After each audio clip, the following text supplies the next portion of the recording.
No one's going to comment and compliment you on the foundation, the concrete slab that you poured underneath it.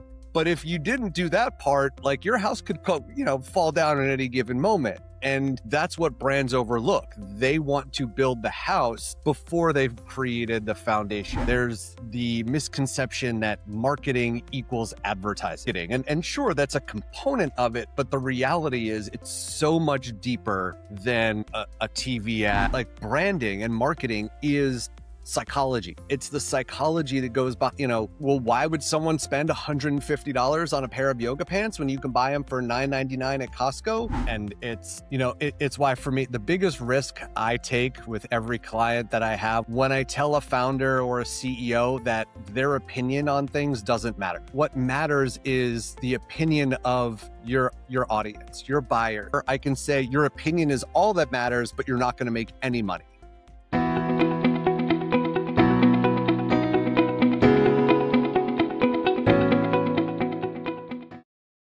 Welcome back to Process Over Pressure. My guest today has spent his entire career on the part of business that everybody pays for, but almost nobody understands.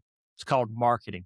Not the logo and the blog post version, the real version, who you are, what you actually do, and whether the people inside your company can even agree on it. Jeff Lerner is the founder of Misnomer, a brand and marketing strategy practice out of San Diego. He spent 15 plus years inside startups and growth stage companies, including a stretch as a multi-company CMO. Before going out on his own, he keynotes, he advises founders, and this fall, he's releasing a book called Nobody Knows What You Do, which, if you've ever sat in a leadership meeting where 8 people describe the company 8 different ways, it's going to hit close to home. What I love about Jeff is that he doesn't sell hype. He's the guy telling people AI isn't going to double your revenue overnight, and the marketing is a long play game. Not a check you write and the results you get yesterday. That's a process over pressure conversation I've ever heard one. Jeff, welcome to the show. Thank you so much for having me, Chad. Really appreciate it. So, Jeff, we had our little pre-talk and we got a chance to get to know each other, which I always do, and I always enjoy that. And one of the things that I think I mentioned it even in the beginning is your philosophy on marketing. I think is different than a lot of people, and I think we would be crazy not to talk about that and give you a chance to kind of explain what that means, because I talk to a lot of marketing people, and I can tell you your take on it is totally different, and I love it. So tell us a little bit about that. Yeah, it's a great question and a great point. I think for non-marketers, especially, there's the misconception that marketing equals advertising, right? So what you see out in the world is marketing. And sure, that's a component of it, but the reality is it's so much deeper than a TV ad, something that you see, a digital ad you see online, all of those kinds of outward facing marketing initiatives, like those are ads. And that is fundamentally different, because what marketing really is and what is core to brand development, like how do people feel about your brand? What emotional connection are they creating with your brand? And most importantly, if they have an option to, purchase, a product or a service from your brand or your company versus a competitor's, are they choosing you, and can they vocalize why? Those are the essential key components that take time to build. That is not, like you said, an overnight, throw some money at it, it gets fixed, it gets solved. These are core, as I call them, foundational elements, right? I make the analogy of, your house, right? Like, you may have a beautiful house. Someone walks in, they're going to be like, wow, this is a gorgeous kitchen. This is, beautiful, windows and this, and, no one's going to comment and compliment you on the foundation, the concrete slab that you poured underneath it. But if you didn't do that part, like your house could, fall down at any given moment. And that's what brands overlook. They want to build the house before they've created the foundation. And my philosophy, my belief is, the time, energy, effort to build that foundation will drive the return on investment multitudes greater than jumping right into building that house. Beautifully said, and I couldn't agree with you more. And what you're talking about, and my terminology in my world, I mean, being a consultant myself and talking with business owners, what you just described, while yes, in marketing, especially business owners, the foundational piece, what I call the process, I use that a lot, is so critical. And I could tell you that if you're a young business owner out there, you're new and you're like, I don't know what I'm doing. I can tell you that I've talked to companies that have been in business for 40 plus years that have the same issues. It doesn't matter where you sit at. That foundational process, having those things, if you're feeling pressure, whether it be marketing, whether it be business, whatever it may be, I can almost guarantee it goes back to some process is broken. Yeah, completely agree. And it doesn't always show itself in the beginning, right? Like Yeah, you were sure. just saying, like I have companies that come to me, that reach out to me, that they've been around for a long time, they've had success, they've grown, and all of a sudden there's a new competitor in the market. There's a shift in buyer behavior. There's headwinds from a economic standpoint. All of these other factors that potentially can show up at any given time. And that's when they're like, hey, how come we're not growing the same way we were? Why are we seeing things, kind of falling apart a little bit, And it's one of those things where we look at it and we go back and say, okay, well, the reason why, the boat has sprung a little bit of a leak here is because we haven't done the work to kind of prevent that, to get out in front of it, to do all of the things, like you said, the process, so that when those situations arise, it's not a matter of, we have to now identify the problem, try to plug the hole, fix it, move on. It's we've planned for this. That hole has already been plugged. And now we just have to, just do a quick check to make sure it's reinforced and grow, and then move forward. And that means those complicated times become far less complicated. Yeah. So I'm curious when you're looking at when you're the world we live in today, when you hear the word marketing and you hear like everybody, my experience is and I'm sure I don't know you can speak for yourself. People go, hey, we got a marketing problem. Like you hear that word, like we got a marketing problem. And we live in a world where there's so much noise in the marketing spectrum. I'm just curious your thoughts on that. Like what is your thoughts on that? And for people who are out there, like they automatically think it's two things. It's a sales problem or it's a marketing problem. And so I'm just curious your thoughts on that. Yeah, the two are very much intertwined. Typically when there's a sales problem, in a lot of cases, it's because the marketing has not done enough to support that and to help move customers or buyers along in the process to the point where a salesperson can close the deal easier and faster. I mean, especially in like the B2B world. I tell people that like your website should be the number one salesperson in your company, right? Like, and it may not always be the closer, but at the very least, it's getting people to the point of, that last minute buying decision. The idea of a marketing problem, as you said, is often, a very blanket statement of we're not bringing on the revenue or the sales, our ads aren't working or converting, there's a laundry list of what is kind of put in that bucket. And my response to that is always, to dive deeper into it and say, okay, like let's just assume there is a marketing problem. Let's identify where that exists. Like, number one, are people engaged with your brand? Do they know who you are? If you didn't tell them, like, there's the way to test that, right, is you can ask someone like, hey, name three companies in the, whatever, in the logistics, industry. And, if someone can say your company name and that with, without you being prompted, that's great. But then if you're like, hey, have you heard of XY, Z logistics? And if they're like, yes, okay, well, that's aided, in trying to get their response. And so like there are different tools and levers that I use to understand, is it a brand awareness problem? Is it a value prop problem? Is it a pricing problem? Or is it just the ads themselves are not resonating? I mean, there's a laundry list of ways it can be a quote unquote marketing problem, but it's not as simple as just saying, oh, it's a marketing problem and, it'll be easy to identify and fix. It's not. And that's where having that detailed process to identify all the different touch points and where those gaps may be, that's how you can much easier and quicker identify what those areas of opportunity for improvement are. Yeah, so yeah, I mean, what I'm hearing you say, and I think it's key is there's discovery time. Like you got to know where the leak is and where the problem is, and for that business owner that's sitting out there, or those they're they have a business and they're, man, we're not growing, we're not making money, we need better, more sales. I mean, all the things that you hear, right? Sales are down, we need more sales, we need, we're people don't know who we are, all the things, right? All the as, as bad things as you could think of for that.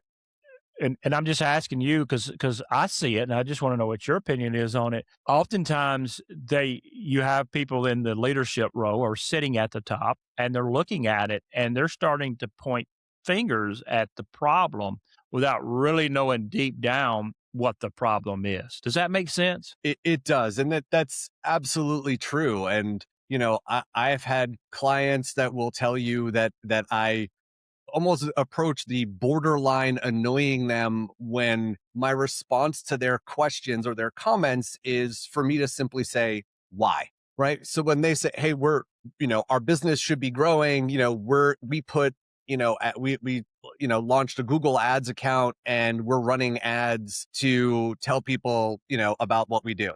Why? Like, why was that the Yeah. path that you chose? Like, Great what question. research have you done to decide that that's where your audience is and that's where they're making buying decisions? So when they say, well, we redid our website because we want to have, it look a certain way. Why? Like what information are you making these decisions based off of? Is it Love just a that. personal feeling of, hey, but I like this color palette, I like this, Love I it. want this? Well, if that's the direction you want to go in, that's your prerogative to do that as a business owner. But I would push back and say what you want matters far less than what your customers want. So if you want to grow your business, you need to be thinking about them, not about how you want things to show up necessarily. So I pepper, questions of why, because I want to get to that deeper understanding, because that's where you can identify those gaps. Yeah, I use the analogy putting the cart before the horse. You've probably heard that, right? Everybody does that. Yep. Very often I find, and even when I was in the executive world and business world and before consulting, I would always find that a lot of times, and I think you'll relate to this, is they'll put out their brand, like we're talking about marketing, they'll put out their brand content, they'll put out their social media posts, their LinkedIn posts, they'll build all this asset first. Or the marketing department, per se, is building that over here. And they come up with some really cool stuff, man. Great pictures. I mean, it looks great. I mean, it's sharp. Don't get me wrong. Like, they're really good at what they do. But oftentimes I find they build that stuff before really asking the questions that they need to ask before they build it. And so they're Yeah. putting that stuff out there and they're wondering why it's not connecting. And that's, one of the things that I implement when I go and again talk about process. Like part of my process is when I start working with a client, it's let's identify your ICP, your ideal customer profile, and then the personas within that. So now once that's been established, and we have complete alignment within the company, top to bottom, executive team, sales leaders, marketing, everyone buys into this is our ideal customer profile. These are the personas that kind of go along with it. Now it's okay. If you want to create a blog post, you want to put content out there, whatever it is, which persona or personas is that specifically targeting? And if you can't answer that, then don't put that one out there, right? So don't put a blog post out just because you're like, hey, this is a fun topic, unless you can pinpoint it and say, by putting this blog post out, by putting this ad out, by, adding this section to the website, it will speak directly to, the persona of Mike, the young business, executive who loves technology, whatever that persona looks like. if you can pinpoint that and say, hey, this will resonate with Mike for these reasons, great, do it. Put that blog post out there, promote it, do what you want to do. If you are just like, well, nope, I can't specifically tie it to any one persona or anything, go back to the drawing board. Man, and that's so good, and really I'll tell you, I think, and I'm gonna go out on a limb here for people who are watching this or are listening to this, and a lot of business owners will not admit that, and that's okay. I understand that, but I think what you said is so true, and I think that's what we have to realize is that we're in an age where content and information is so like vastly coming in, and if you really don't if you're building stuff because the palette looks good and you're not building stuff that sticks or actually speaks to who you're trying to sell to, you're really throwing money away in the marketing side of thing. And it goes the same thing even in the sales side. Like if you got a bunch of salespeople running across trying to sell something, but you really don't know your structure, your process, or what you're selling, or who you are, who your customers are, then what are you doing? Yeah. I That's where they mean, got to really stop and think, like, and I think that's where somebody like yourself, me, that's been doing this, that can kind of stop and ask the question. What I hear you say is you have to ask some hard questions that sometimes they really don't like to ask, and they'll give you an answer, but it's usually very surface level, and you have to kind of dig a little deeper to get down to the really where it's at. But that's the only way you can help them, and that's the only way they're going to grow. exactly. I mean, if you're a technology company, are you going to spend $10,000 to get a booth at, a organic foods convention? Yeah. Probably not, because like Uh, your audience isn't there, right? Like, so you could try to build some brand awareness by putting a nice booth in the middle of the floor, and people are going to look at it and be like, well, that's interesting. I don't know why they're here, but okay. That's the same with content, with ads, with anything else. Like, why would you put it out there if it's not the right audience? And that's what business owners sometimes kind of overlook is they know they need to do marketing. They know they need to get their brand and their, products and services out there, but they don't spend that time to think about it in a strategic way that helps them to really refine every element before they spend a dollar. And that's key. Yeah, so true. So I got to ask this because you and I we kind of similar in we both been with a lot of startups and growth companies and been in where I've spent a lot with some equity firms where they've bought companies and come in and they usually buy things and they look at it and it's like, oh man, this is a great buy on paper, we can make a lot of money in this, and then you get in there and there's usually a lot of work that's got to be done to get it going in the right direction. So I think you'll probably relate to that. So what is one thing? Or maybe one thing's not fair. Maybe you need to do more than one thing because that's probably hard to answer just one thing that you could say in a startup or in a beginning of a process that is missing, or you have seen that's missed the most. Maybe it's one or two things that you would be like, this is a pretty common theme that happens right here. What would that be? Yeah. And, you alluded to it, in the intro is there are one of the most common things I see is when you have, a founder, an executive team, an early stage startup where collectively as a leadership organization, they themselves have not fully aligned on what the company is. They know the product, right? Like, so they're like, oh, we know what our product is. We know what we're selling. We know the solution, but the question of who you are is very different than what you do. So true. And that's a pressure point that often gets overlooked because what ends up happening, and this is what I've seen on multiple occasions, is you have a marketing team that is tasked with growing brand awareness, really looking to grow leads and, really facilitate those early stages of a conversation. And so the marketing team is like, okay, our company is X. This is what we're all about. This is what we do. This is the core of who we are. And so that's the messaging. That's everything that kind of goes out from a marketing perspective. Well, then the sales team gets that lead and they take over, and the sales team is now looking at the company differently based on the leadership of the sales organization. And so now they're selling feature sets and other things, and they kind of ignore the core of who the company is, and they focus on, again, just what it does. And when you have those types of breakage points, then conversion rates dramatically decrease. It's the same reason why I tell every client, if you take away, a handful of things from anything I ever tell you, it's brand consistency is the most important thing that you're going to do. Your website needs to match your pitch deck, needs to match, what your sales team is saying. Like all of that needs to be consistent so that as soon as you are transitioning someone from one touch point to another, they still feel connected because it all looks, feels, sounds the same.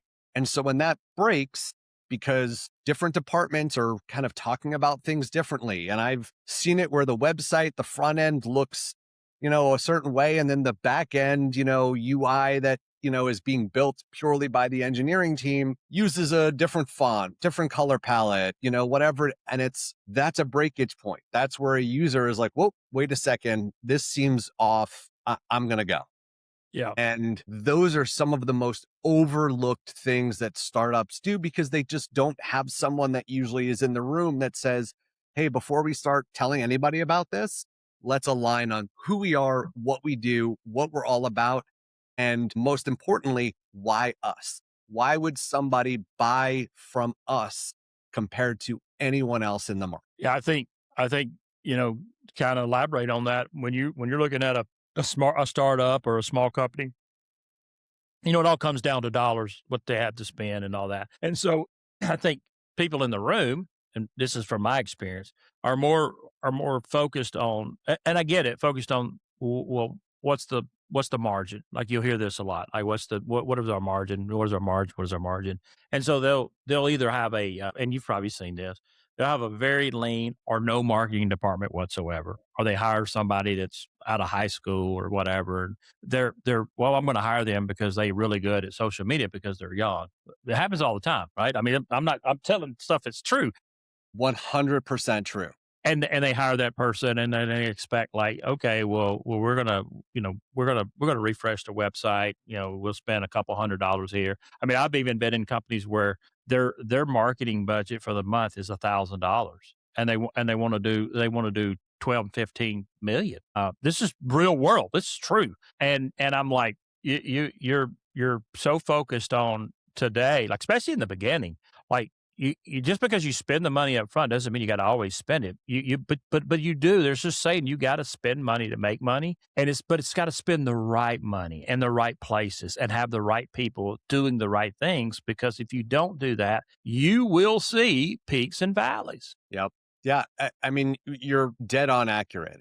I worked at a startup where the marketing team was a recent college graduate who had been an intern at the company for, the previous, 2 summers or something like that. And, the role that she had was, sales reps. There were 30 sales reps, one marketer, 30 sales reps. And the sales Wow. reps would go to her and say, hey, can you put a deck together for me? And I need it to say this, this, and this. And, she's 22, just out of school. And she's like, yes, no problem. Like builds the deck. Or someone says, hey, can you add a page to the website that does this? Sure. No problem. Adds a page to the website.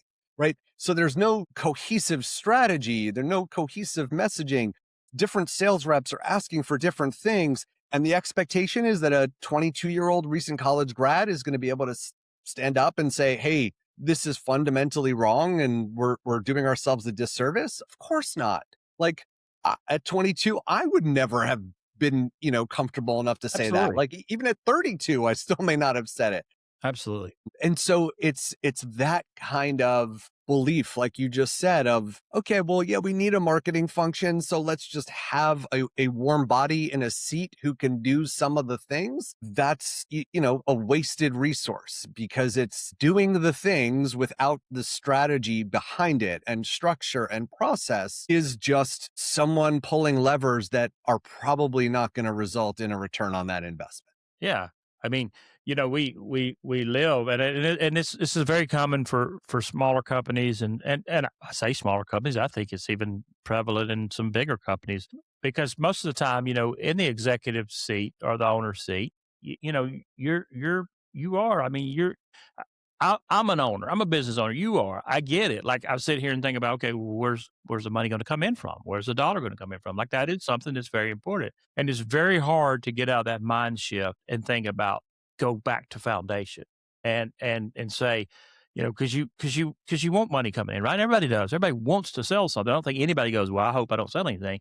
But it's that momentum shift in that brain to go back to the foundation and building those blocks, like you said at the very beginning. And I see this happen a lot in startup companies, companies that are trying to get off the ground, and they're sitting there and they're just so frustrated because they're just plateaued, and they're thinking, well, we got a great product. We got a great thing I call it widgets. We got a great widget, but we're just not getting anybody buying that. And I feel for those people, and you see it all. I mean, my goodness, you see it every day, right? And you ask yourself, what is it that they're missing? And there's a couple things. And so, I think I'd love to talk a little about a few of those things that they miss, and hopefully helpful for people that's listening, because there's some things that they miss. And what is one thing that you would say, hey, this is one thing I know they miss. I mean, I wish I could pinpoint it and say that Yeah, there was, maybe they're the not. one Yeah, thing. It's that understanding of what drives purchasing decisions, and gets people to be excited, passionate, interested in a product when there are, other, comparable solutions out there. And it all comes down to emotion, right? Like branding and marketing is psychology. It's the psychology that goes by, look around, right? Like you can see that you can get a pair of yoga pants at Costco for yeah, $9.99. that's right. Or you can go to Lululemon and spend $150 for a pair that doesn't look all that different other than the logo that's on it. Absolutely. And so it's, well, why would someone spend $150 on a pair of yoga pants when you can buy them for $9.99 at Costco? Because of what that brand represents, because of when you put those on and people see you in them, or how it makes you feel as a person. And that's purely psychological. It's purely, kind of the connection that that brand has created with its core audience. And that is really hard to build overnight. Let me say, it is impossible to build overnight. Yeah. And it's really hard to build when you are not spending that time to really dive deep into the emotional triggers of your buying set.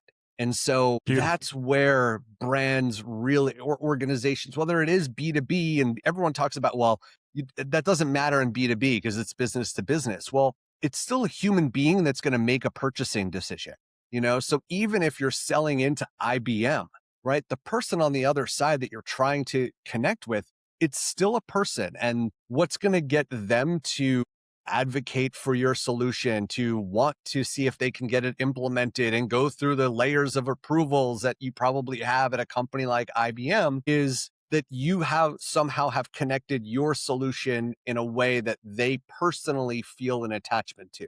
It's going to make their job easier. It's going to make them look good within their company. Like there's a whole bunch of emotional triggers that you can be building off of. And a feature set's not going to do that. It's the brand that will do that. And that's what's overlooked. I think that you so elegantly just put that, and I'm from the South, so we probably talk a little slower and think a little more in strategic. But I think you just said exactly one of the things that I was going to say is, I think what happens most of the time is we don't really understand how our people buy.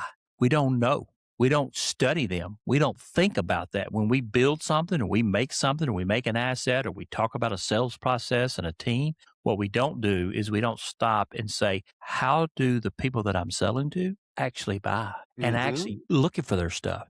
Because if you're selling a widget and you don't know how the people that you're selling that widget to buy, how do you sell it? How do they think? What do they look for? What's important to them? What's the power do they do? When they go to make that decision, why are they making that decision? There's a lot there's so many things at our fingertip that you could buy, just like you mentioned, the $9 Costco joggers that's probably honestly probably made from the same material that the Lululemon's made from. 100%. But why do people go to stand in front of Lululemon to buy and spend $150? It's not because they said, "Oh, we make something better." I mean, they'll tell you, "Yes, it's better," and all that. And it may be. I don't know. I don't work there. But I have to believe that they've thought, what is going to make these young people, these people come in here and spend this for it? They're playing on what they want and how they buy. That's the ones that win. And the ones that if you're out there and you're a company and you're starting and you're building all these processes, but you haven't thought about who is my audience that's buying it? What do they buy? How do they buy? What do they want? You're missing the boat. Yep. And it goes back to, a saying that I use all the time, which is you can't be all things to all people. Right. And that's what a lot of businesses, they kind of start off hoping to, cast this wide net and try to, penetrate a particular market, but do so in a way that is extremely wide. And that's the opposite approach, that you need to take. It's really, like you said, understanding who your buyer is, why and how they make their purchasing decisions, and focusing everything you can specifically and strategically on that niche. And if you can do that and do that well and succeed in that, then you have an opportunity for expansion. But just trying to throw a wide net out there and be like, oh, hey, we did this thing. You should all come to us for it. And you should, is never going to work, because nothing you're saying is actually going to resonate with the people who matter. So true. So as we are getting kind of, man, I could talk to you for days. It's really Same. interesting. It's fun. So I do want to talk about your book coming out. Nobody knows what you do. Let's talk about it. What if I was going to buy this book? Tell me what I'm going to get out of it. What is it? Yeah. So the book it's essentially a lot of what I've brought to startups and small organizations over the last, 15, 20 years, in terms of the thinking and the process behind a lot of what we talked about. And it's not a marketing book in the sense of, it's not going to say, okay, step one, like create a Google Ads account. Step Yeah. two, this is, it's not a step-by-step guide of how to do marketing. It is a really kind of deep look at how to build a brand strategically, how to create differentiation in crowded markets, but more than just giving like a bunch of information about things you can do. Every chapter in the book has case studies that are tied to companies that most of us will know. And there's multiple case studies, in every chapter. So like there's real world examples of No, it's good. how a company, they pivoted from X to Y and what they saw as a result of that. And then there's a set of what I call, founder questions or founder exercise in every chapter. And these are the questions that you should be asking after having read that chapter. Take this back to your leadership team, to your, or your own internal thought process. And these are the questions you need to be asking that will really inform the direction of your company. And so it's, in some ways, I feel like I'm probably giving away like a lot of my secret sauce in the book. But at the same time, it was, I love seeing companies succeed, especially startups, right? That's where I spend my time. And if this can help them do that, with a, I don't know, $10 book, then great. Absolutely. And so it's detailed. It's got a lot of great information on, on the proof points, right? Of look, when you do this, here's what can happen. Here's the example from Slack. Here's the example from, Jira. Here's an example from, whatever, Zoom, all these companies on how they built their brands and shifted their brands to meet and capture the demand. That's great. And when will the book be out? I don't have a firm date, but it will be fall of this year. Man, well, we'll have to definitely make sure that you guys. This sounds like some. You know, I love what I love about what I'm hearing about this book, and I think what I think is really cool is that it's practical. It's actually something you can take as an owner, as a startup, as a company that's a large company, and really do some examining of where you are, and it kind of helps you, so to speak, dig a little deeper than just having to sit in front of you and dig deeper. Like they can start really processing some of these things. And so it's a I say a how to, but it's a deep understanding of where you are and whether you do marketing or you do anything. I think it's a great book for even in business, like asking questions like, what are we doing here? And probably very helpful for Exactly. those. It's a lot of it forces self-reflection, and I love self that. meaning like the business, right?